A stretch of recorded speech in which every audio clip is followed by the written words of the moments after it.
In case you didn't hear it, there was an interesting comment by RFK Jr. in a speech he made after being confirmed as Secretary of Health and Human Services. Here's the part I'm referring to. For 20 years, I've gotten up every morning on my knees and prayed that God would put me in a position where I can end the childhood chronic disease epidemic in this country. On August 23rd of last year, God sent me President Trump. All right. President Trump has promised that he's going to restore America's strength. But we can't be a strong nation if we have a weak citizenry. If people are sick, 60% of our people are sick, 77%, as President Trump mentioned, of our children cannot qualify for military service. And we need a man on a white horse now.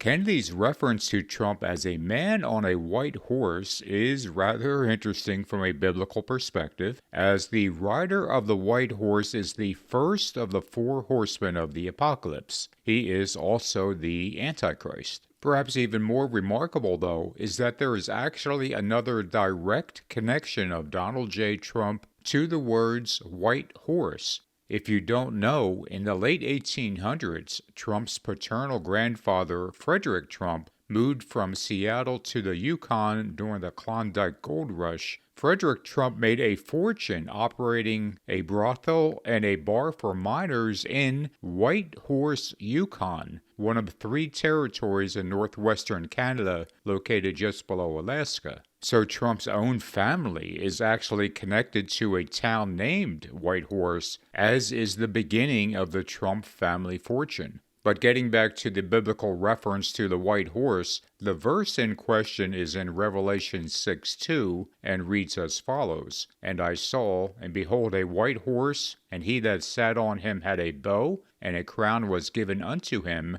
and he went forth conquering and to conquer." Again, this particular rider of the white horse is the Antichrist. Now, some Christians think that the rider of the white horse in Revelation 6 is Jesus, since he is described as riding on a white horse in Revelation 19. However, these are 2 different figures, and here's how we know. The rider of the white horse in Revelation 6 is given 1 crown and goes out conquering on his own.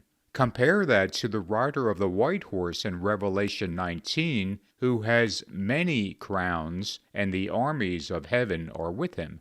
Thus, we can see that the rider of the white horse in Revelation 19 is Jesus Christ, while the rider of the white horse in Revelation 6 is the false Christ, the Antichrist. It is the Antichrist who deludes Christians into seeing him as a heroic figure. He is their knight in shining armor coming to save the day and going forth to conquer America's enemies and his own. And indeed, that is exactly how many Trump supporters already see him. He is often photoshopped as Rambo or Captain America or even Superman, all with the idea in mind that he is this powerful force fighting for good. But despite the rider on the white horse in Revelation 6 being seen as a heroic figure coming to our rescue, in reality, this is a Trojan horse designed to deceive Christians. Instead of riding in to save America and defend Christianity,